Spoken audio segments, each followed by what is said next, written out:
أعوذ بالله من الشيطان الرجيم. بسم الله الرحمن الرحيم. السلام عليكم ورحمة الله وبركاته. قال الله سبحانه وتعالى: أعوذ بالله من الشيطان الرجيم. يا أيها الذين آمنوا اتقوا الله حق تقاته ولا تموتن إلا وأنتم مسلمون. Allah Subhanahu wa taala berfirman, wahai orang yang beriman, bertakwalah kepada Allah dengan sebenar-benar takwa dan janganlah mati melainkan sebagai muslim.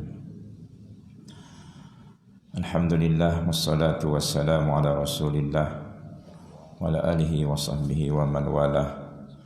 Rabbi shrah li sadri wa yassir li amri wahlul 'uqdatam min lisani yafqahu qawli. Rabbi zidna ilma warzuqna fahma. Allahumma 'allimna ma jahilna wa dhakkirna ma nasina. Alhamdulillah, kita bersyukur kepada Allah Subhanahu wa taala. Dan pada pagi ini alhamdulillah dapat kita bersama lagi, walaupun semalam ataupun malam tadi kita hanya sempat sekejap sahaja. Pertama, kita bersyukur kepada Allah Subhanahu wa taala dalam suasana kita masih lagi dalam PKP ini, tapi masih diberi keizinan oleh Allah Subhanahu wa taala untuk bersama di dalam rumah Allah Subhanahu wa taala ini. Dan saya pun alhamdulillah bersyukur kerana dapat bersama dengan jemaah di Masjid Abu Bakar ini, alhamdulillah, dan masih lagi melihat keceriaan dan juga kesungguhan untuk menuntut ilmu, walaupun di dalam keadaan yang sebenarnya sangat-sangat memanggil kita kena berhati-hati. Saya biasa dalam PKP ataupun musim PKP ini, saya buka dengan saya tutup dengan berpesan kepada saya sendiri, keluarga saya dan juga semua kita, supaya yang pertama menjaga kita, jaga kita. Sekarang ini kerajaan dah buat macam-macam untuk jaga kita. Apabila diberikan beberapa kelonggaran seperti dibenarkan kuliah-kuliah di masjid dan perkara-perkara lain, maka kita kena jaga kita lah. Tanggungjawab kita untuk menjaga kita. Jadi pakat-pakatlah kita semua dan kita cubalah untuk mematuhi segala SOP, kerana perkara ini adalah untuk kepentingan kita, untuk kesihatan kita. Perkara-perkara yang asas antaranya ialah kena bawa sejadah sendiri, kena pakai pelitup muka di tempat-tempat awam, jarak apabila kita bersolat, dan tidak kita pergi ke tempat-tempat yang terlalu sesak. Kalau pergi juga, terpaksa pergi juga, cubalah pakai pelitup muka. Dan cubalah jangan terlalu banyak bersentuhan dengan sama ada sesama kita, ataupun kalau kita pergi ke tempat-tempat awam, pergi di shopping kompleks, supermarket dan sebagainya, cuba jagalah tangan kita tu supaya tidaklah kita terlalu banyak menyentuh-nyentuh perkara-perkara ataupun barang-barang yang ada itu, terutamanya lah yang berbentuk besi, logam dan sebagainya tu, kerana itu antara tempat yang akan menyebarkan wabak penyakit COVID-19 ini. Dan kita berdoa semoga Allah Subhanahu wa taala memberikan kita kekuatan untuk mengharungi masa-masa ini, dan insya-Allah kita berdoa semoga dalam masa yang cepat segera Allah Subhanahu wa taala mengangkatkan COVID-19 ini daripada muka bumi ini, insya-Allah. Sahabat-sahabat yang dirahmati Allah Subhanahu wa taala, al-fadhil wa imam, seluruh jawatkuasa masjid. Sebenarnya pada peringkat awal saya merancang untuk kita berbincang pada pagi ini sebagai tazkirah kepada kita berkaitan dengan cinta Rasul alaihi salatu wassalam, dan juga pada pagi ini kita cuba untuk meneliti ataupun mengimbas kembali. Sebenarnya kita banyak review, kita banyak ingat balik perkara-perkara yang banyak dah kita belajar, yang dah kita dengar dan sebagainya. Antaranya ialah mengenai halawatul iman, kemanisan iman. Tetapi memandangkan kebetulan pada hari ini adalah hari yang kedua Muharram tahun baru 1442, dan alhamdulillah saya pun ada kesempatan diizinkan Allah Subhanahu wa taala berada di sini pada pagi ini. sempena dengan kita masih lagi berada ataupun memang kita berada di permulaan tahun baru 1442 ini, dan juga pada hari Jumaat yang pertama. Pada hari ini juga kita akan menunaikan Jumaat yang pertama dalam tahun baru ini, insya-Allah.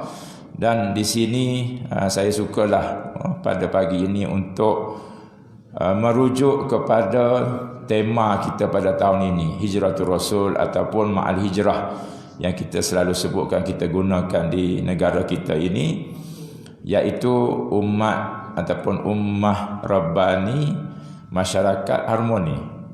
Gitu kan Ustaz? Ummah Rabbani.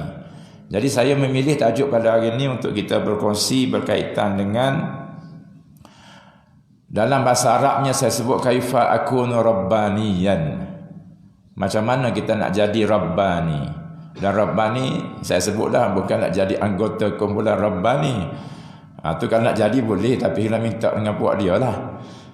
Untuk kita menjadi rabbani, sebagaimana Allah Subhanahu wa taala sebut di dalam Al-Quran ayat surah Ali Imran.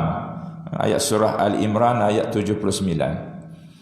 Dalam surah Ali Imran ayat 79, Allah Subhanahu wa taala menyebutkan, a'udzubillahi minasyaitonir rajim, ma kana li basharin an yu'tiyahu Allahul kitaba wal hukma wan nubuwah thumma yaqulu lin-nasi kunu ibadan li min dunillah walakin kunu rabbaniyyin bima kuntum tuallimuna alkitaba wa bima kuntum tadrusun. Surah Ali Imran ayat yang ke-79. Maka li basharin, tidaklah bagi siapa-siapa saja daripada kalangan manusia ini, an yu'tiyahullahu alkitaba wal hukma wan nubuwah, yang diberikan oleh Allah Subhanahu wa taala kitab dan juga bagi hikmah, bagi syariat, wan nubuwah, kenabian. Mana tidak siapa pun, hatta walaupun dilantik menjadi nabi rasul oleh Allah Subhanahu wa taala, summa yaqulu lin-nasi kunu ibadan li, tidak bagi mereka untuk mengatakan jadilah hamba aku. Tidaklah bagi mereka untuk mengatakan jadilah hamba aku. Min dunillah, kepada yang selain daripada Allah, walakin, tetapi, kunu rabbaniyin, tapi jadilah rabbani, ketuhanan. Maknanya yang berkaitan dengan ketuhanan. Bila kita sebut rabbani, rabb maknanya Tuhan. Bila kita sebut rabbani, makna kita ni orang Tuhan. Kalau bahasa Kelantan kata orang Tuhan. Orang Tuhan tu maknanya, kalaulah kita kata kita ni orang tanah rata, segala berkaitan dengan tanah rata lah kita ni. Kalau orang tanah rata ni makan bubur lambuk, kita pun makan bubur lambuk juga. Gitu. Kalau kita ni suka, kalau orang Kelantan tu makan budu, kita makan budu juga. Tu orang panggil orang Kelantan. Maknanya kita ni jadi orang Allah Subhanahu wa taala, maknanya apa saja yang datangnya daripada Allah Subhanahu wa taala, itulah kita. Kalau Allah Subhanahu wa taala turunkan syariat kepada kita, maka kita mengikut syariat itu. Kita jadi orang Allah. Maka kita jadi rabbani.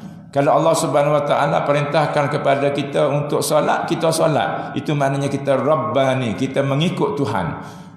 Itu maknanya rabbani. Manakala kita tidak mengikut, kita tidak rabbani. Orang Kelantan tak makan budu, dia kata jolok orang Kelantan ni. Gitu. Bila kita kata aku ni rabbani, aku ni orang Tuhan, orang Allah Subhanahu wa taala, kalau tak ikut hak Allah, betul ke kamu ni hamba Allah? Dalam bahasa yang lebih standardnya, hamba Allah tu rabbani. Walakin kunu rabbani bima kuntum tuallimuna alkitab, dengan apa yang kamu ajarkan alkitab itu, maka kena jadi rabbani. Nabi-nabi rabbani, rasul-rasul dia rabbani, dia menyampaikan daripada Allah Subhanahu wa taala. Mereka diberikan kitab, mereka diberikan syariat, mereka dilantik menjadi nabi, menjadi rasul. Mereka tidak mengajak kepada nak sembah mereka, tapi mesti sembah Allah. Itu yang dipesan oleh Allah Subhanahu wa taala, wa bima kuntum tadrusun, dan juga dengan apa yang kamu belajar. Maknanya Allah Subhanahu Wa Taala mengajarkan kepada nabi-nabi dan rasul-rasul ini, maka dengan ajaran daripada Allah itu mereka mengajak kita kepada Allah. Mereka tidak mengajak kita semata-mata kerana ataupun kepada mereka. Maka pada pagi ini, muslimin muslimat rahimakumullah, sahabat-sahabat saya, ibu bapa sekalian, untuk menjadi Rabbani ini Allah SWT sebut walakin kunu rabbaniyin. Kita ambil kepada kita pada hari ini, macam mana kalau kita nak jadi umat yang Rabbani ini. Saya sediakan di sini, saya study sikit, saya cari 5 perkara. Biasanya kalau hak nak mudah ingat 3 je. 3 je mudah ingat. Kalau hak nak mudah jaga 1 je. Kalau 2 payah jaga dah sikit dah. Kalau 3 kau payah. Kalau 1 tu senang nak ingat. 2 susah sikit nak ingat. 3 tu boleh kira lah. Tapi 5 ni kena RAM kuat sikit. Kalau tak tulis, nak save terus ingat. Dengar save tu kena RAM besar sikit lah. Telefon tu kena 4 RAM ke, kena 6 ke, kena 8. Kalau RAM 1 je tak gerak. Tak gerak tenang lah. Balik-balik keluar aja, tak ingat apa satu dah. Tak apa, saya ulang-ulangkan. Ada 5 di sini. Yang pertama sekali ialah untuk kita an yata'assa bi Rasulillah alaihi salatu wassalam. Kita mesti berqudwah mengikut Nabi, mengikut Rasulullah sallallahu alaihi wasallam. Orang yang Rabbani ialah orang yang mengikut Rasulullah sallallahu alaihi wasallam fi hayatihi wa muamalatihi, dalam kehidupan dia dan juga dalam segala urusan hidup dia. Begitu jugalah yaqtadi bis sahabah, mengikut sahabat-sahabat Nabi ridwanullahi alaihim, yang mana mereka inilah sebenarnya yang menjadi contoh kepada Nabi. Kita tak sempat dengan Nabi, yang sempat dengan Nabi sahabat.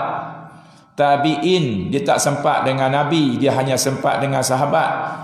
Sahabat-sahabat ini mereka yang mengambil terus direct daripada Nabi.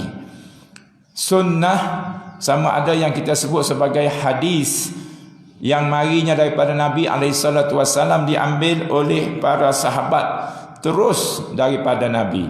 Mereka sempat dengan Nabi. Maka yang pertama, Nabi SAW, mereka ini ataupun Nabi ini kita sebut istilah zaman dulu, kita sebut Quran Hayy, sebagai Quran Hayy, Quran yang hidup. Kerana Allah Subhanahu Wa Taala menurunkan Quran tu kepada kita, dan Quran tu kita boleh lihat pada Nabi. Kehidupan Nabi tu Quran. Contohnya akhlak Nabi adalah akhlak Quran. Sebagaimana Aisyah radhiyallahu anha apabila ditanyakan berkaitan dengan kaifa kana khuluquhu, macam manakah akhlak Nabi alaihi salatu wassalam, maka Aisyah radhiyallahu anha menjawab kana khuluquhul Quran. Akhlak Nabi ialah Quran. Maka Nabi mempraktikkan apa yang ada pada Quran itu dan menunjukkan kepada kita. Sahabat-sahabat dia melihat daripada Nabi, dia hidup dengan Nabi, ambil daripada Nabi, dia menunjukkan kepada tabi'in, seterusnya lah kepada tabi'in, sehinggalah sampai kepada kita pada hari ini.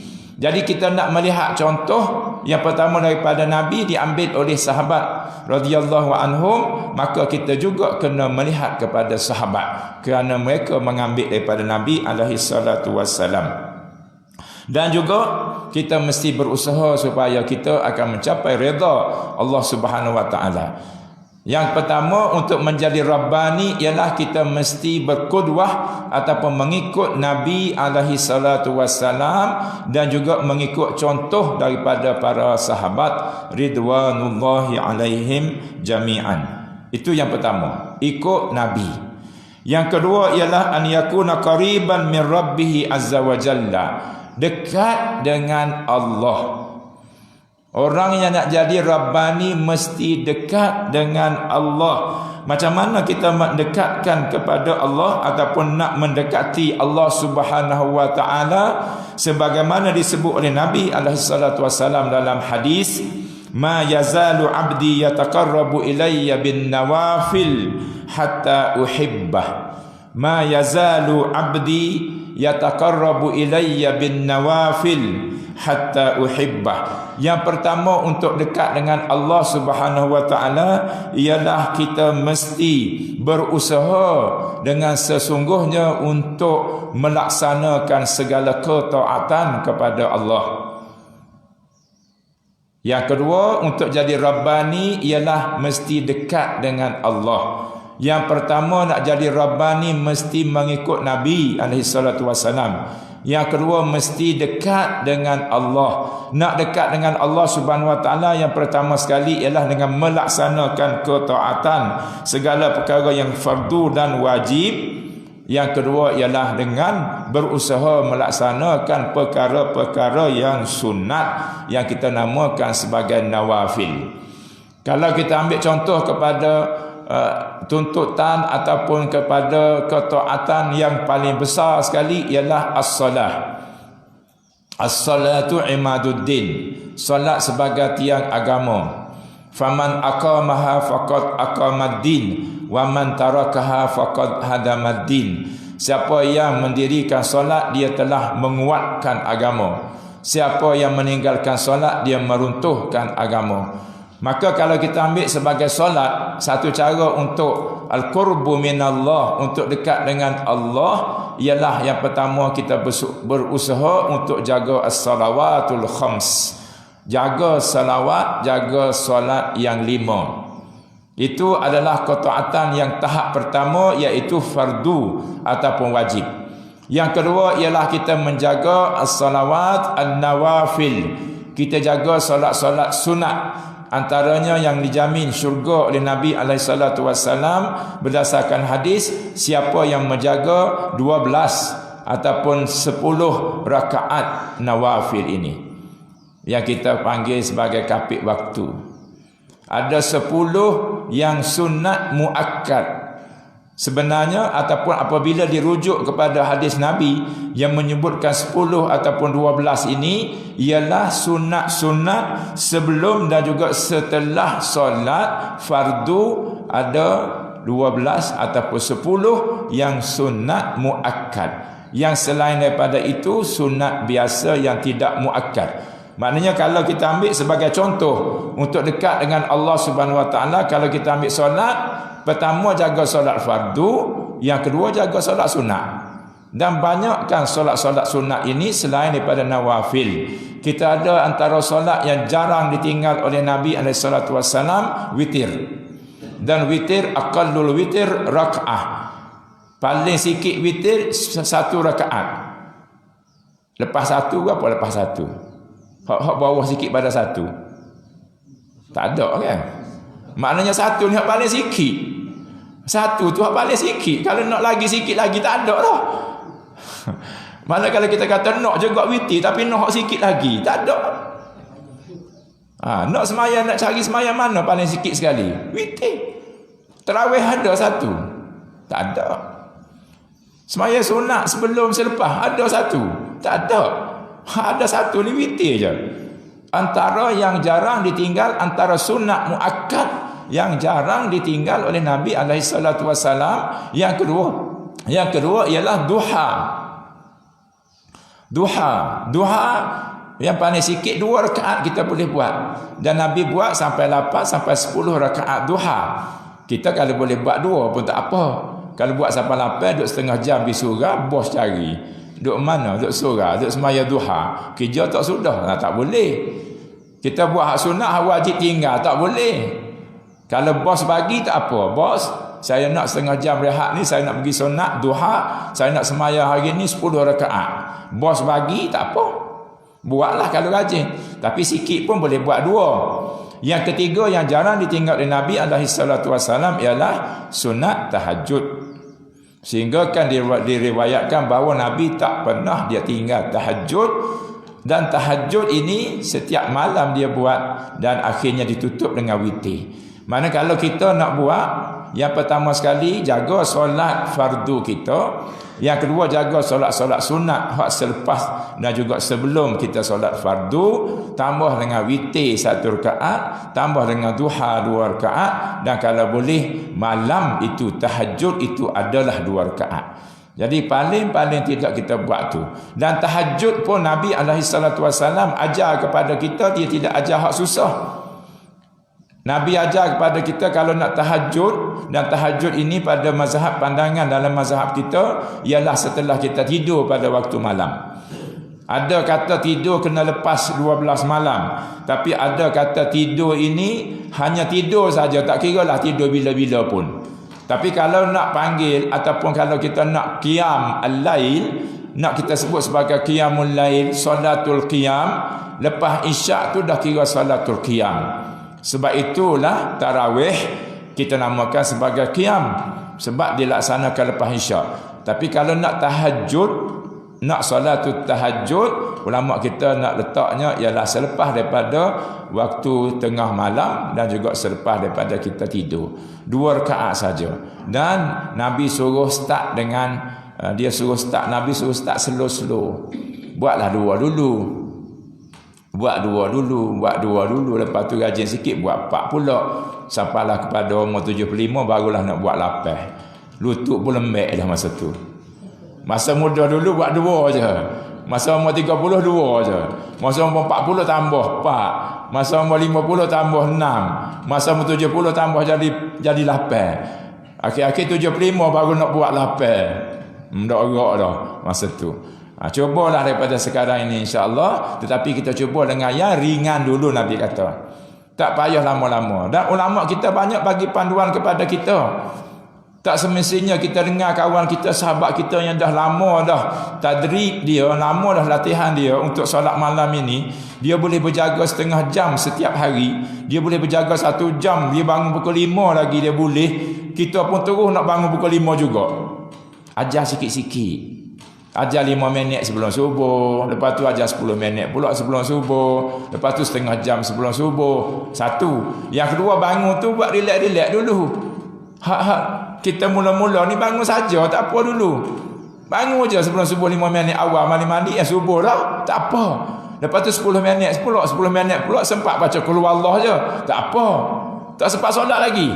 Bangun 15 minit, mandi awal sikit, siap awal, sembahyang 2 rakaat, 2 rakaat tu azan dah, tak apa. Itu cara Nabi ajar kita. Nabi tak ajar hak berat terus. Nabi ajar tu supaya slow-slow, sikit-sikit, mengikut kemampuan yang kita ada.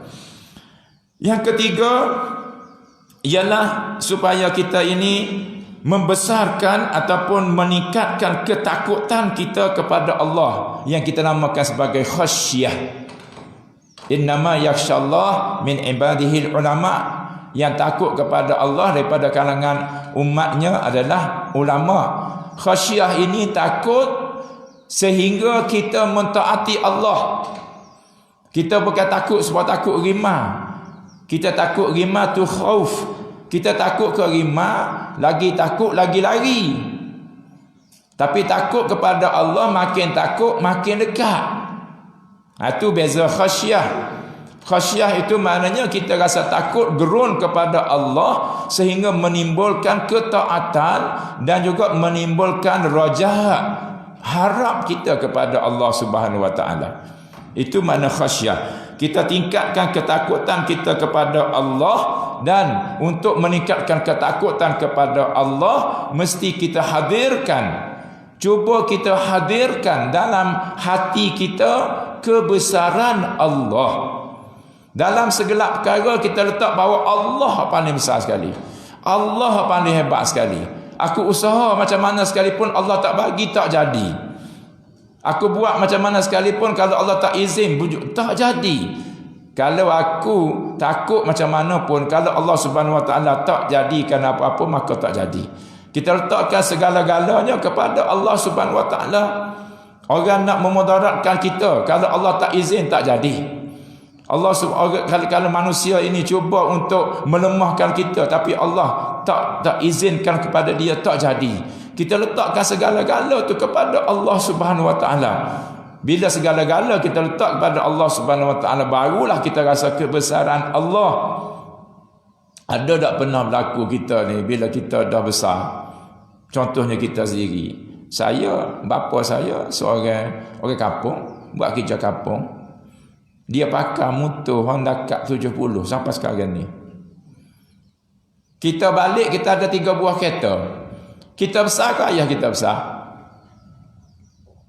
Kita besar ke ayah kita besar? Ayah kita besar. Ayah kita tak ngaji. Ayah saya ngaji sampai darjah 5. Kita ngaji sampai PhD. Siapa besar? Ayah kita besar. Ayah kita besar. Tu kita nak macam tu. Bila ayah kita besar, walaupun kita ngaji hebat pada dia, dia besar. Walaupun kita dah banyak harta daripada dia, kita dengan dia siapa besar? Dia besar. Sebab tu bila kita balik, kita jumpa dengan ayah kita, siapa cium tangan siapa? Kita cium tangan ayah. Bukan ayah cium tangan kita. Siapa tunduk pada siapa? Kita tunduk pada ayah sebab dia ayah kita. Ini saya nak tunjuk contoh analogi yang mudah saja bila kita rasa dia besar. Tapi kalau kita rasa ayah kita kecil je. Contoh kalau orang tu dia bergaduh dengan ayah dia. Dia nampak ayah dia kecil je. Dia tampak ayah dia. Dia sepak ayah dia. Sebab dia tak rasa ayah dia besar. Sebab dia tidak menghadirkan benda-benda yang besar ayah dia tu. Dia tak ingat ayah dia ni pelihara dia daripada kecil. Dia tak ingat ayah dia menafkahkan dia sehingga dia dapat belajar tinggi. Dia tak tahu ayah dia duk beri makan minum pada dia sehingga dia ni sihat walafiat, sehingga dia ni menikah kahwin dapat anak cucu. Kalau dia tak menghadirkan kebesaran kehebatan ayah dia akan rasa kecil. Apatah lagi Allah. Kita hidup dengan Allah yuhyi wa yumis. Allah menghidupkan kita, Allah mematikan kita. Allah memberi rezeki kepada kita, Razzaq.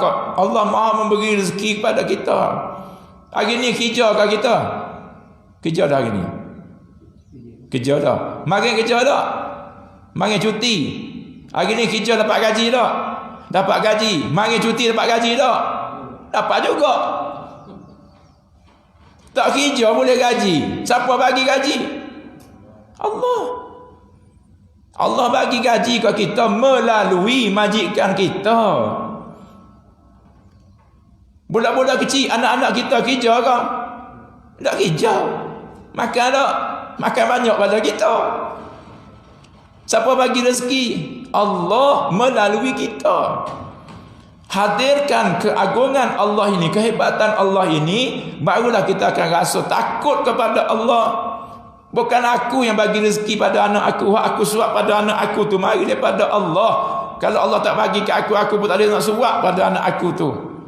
Barulah kita rasa hebatnya Allah, agungnya Allah. Baru rasa takut pada Allah dan harapkan Allah. Barulah kita tak lari daripada Allah. Bukan macam takut kerimah. Takut kerimah tunggu situ, nyangap ke dia. Ini Allah. Jadi hadirkan khasyah kepada Allah. Yang keempat, al-inqibab 'alal ilmi syar'i. Berusahalah untuk menambahkan ilmu. Tahniah pada kita semua, alhamdulillah. Tak bergerak daripada sejadah kita. Musim PKP ke, PKP ke, PKPB ke, PKPP ke. Kita harap 31 Ogos ni tak ada lah PKP. Kita harap. Tapi kalau dah ramai lagi di kalangan kita yang tak cakna dengan SOP dan sebagainya, yang tidak patuh dan berlaku balik penularan, maka tak mustahil kerajaan teruskan lagi. Kita kena jaga kita. Kalau kita nak dalam saf yang penuh sikit lagi, rapat-rapat bahu kita nak duduk sembahyang, usaha jagalah. Tapi kalau kita nak sembahyang lagu ni sampai ke akhir tahun, jangan jaga, tak payah jaga, tak apa. Bahkan sikit lagi tutup pula masjid. Na'udzubillah, kita tak tahu kalau kita tak jaga kita. Jadi kita kena jaga kita. Antaranya ialah dengan majlis ilmu macam ini, kita mesti teruskan majlis ilmu dan juga istizadah minhu, tambahkan lagi. Tambahkan lagi. Dan tahniah kepada masjid kita ni dalam musim PKP ini. Saya melihat juga daripada jauh dalam musim ini, antara masjid yang awal-awal lagi mula majlis ilmu, Masjid Abu Bakar kita ni. Tahniah pada Tuan Imam, kepada AJK Masjid, seluruh kita ni. Antara yang awal. Sebelum orang lain buka tu saya tengok, Masjid Abu Bakar ni mula dah kuliah. Hebat kita, alhamdulillah. Yang kedua, saya selalu memberi contoh pada sahabat-sahabat saya di Kelantan. Saya kata pergilah cari masjid besar-besar tempat kita. Mana ada kuliah subuh tiap hari? Tengok jadual kita, tiap hari ada kuliah subuh. Bukan kuliah maghrib je, kuliah subuh tiap hari.